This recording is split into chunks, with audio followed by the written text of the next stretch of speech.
Nah, analisa standar belanja berikutnya atau ASB berikutnya adalah penilaian kewajaran biaya. Nah, ini juga penting karena kita sering dengar adanya markup dalam penganggaran. Nah, kalau kita sudah menggunakan konsep penilaian kewajaran biaya, harusnya markup itu tidak muncul gitu. Nah, bagaimana cara melihatnya? Ya, pertama, kaitan antara biaya yang dianggarkan dengan target pencapaian kinerja atau standar biaya. Ini penting kenapa? Target kita misalnya 10, dan 10 itu hanya membutuhkan 100 juta biaya, tapi kita menganggarkan 150, itu kan berarti kita menganggarkan melebihi dari kewajaran biaya. Kemudian kaitan antara standar biaya dengan harga yang berlaku. Nah, ini juga penting, terkadang antara standar biaya dengan harga pasar yang berlaku itu tidak sesuai gitu. Nah, ini harus disesuaikan kembali. Terkadang harga terjadi perubahan harga di pasaran, sementara standar harga belum direvisi. Nah, itu harus dilakukan revisi terhadap standar biayanya. Setiap instansi itu punya standar biaya. Kalau pemerintah pusat itu ada namanya SBK dan SBM, standar biaya masukan, standar biaya keluaran. Nah, kalau di daerah itu ada yang namanya standar harga daerah. Nah, jadi harus disesuaikan dengan, kalau madrasah adalah instansi pemerintah pusat, berarti harus menyesuaikan dengan standar biaya yang dikeluarkan oleh Menteri Keuangan.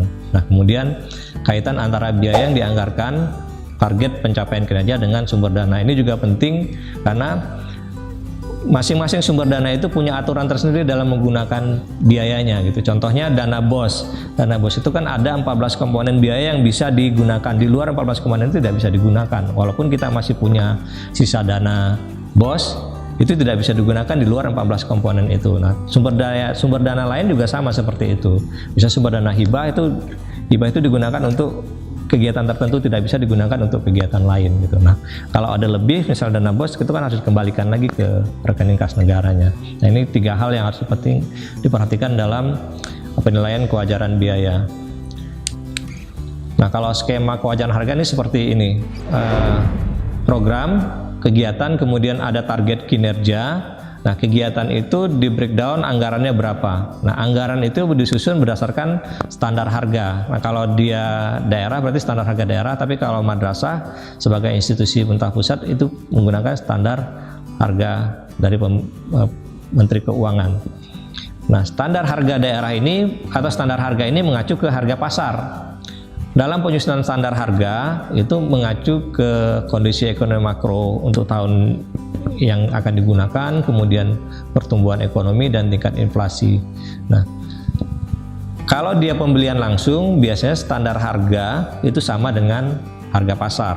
Nah, kecuali kalau kita menggunakan pihak ketiga, itu ada item lain yang harus diperhitungkan atau mungkin bisa disebut sebagai markup yang dibolehkan dalam penyusunan anggaran, yaitu PPN atau pajak pertambahan nilai, kemudian keuntungan yang wajar bagi rekanan. Nah, ini juga harus hati-hati.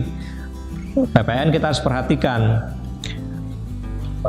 ketentuan tentang PPN-nya. Apakah kita bertransaksi dengan PKP, pengusaha kena pajak atau bukan. Itu kan nanti menentukan dia kena PPN atau tidak. Kemudian juga untuk pembelian tertentu, misalnya pembelian buku mata pelajaran, itu kan juga ada ketentuan tidak dikenakan pajak. Kemudian keuntungan yang wajarnya juga persentasenya harus diperhitungkan, berapa persen keuntungan yang dianggap keuntungan yang wajar bagi rekanan.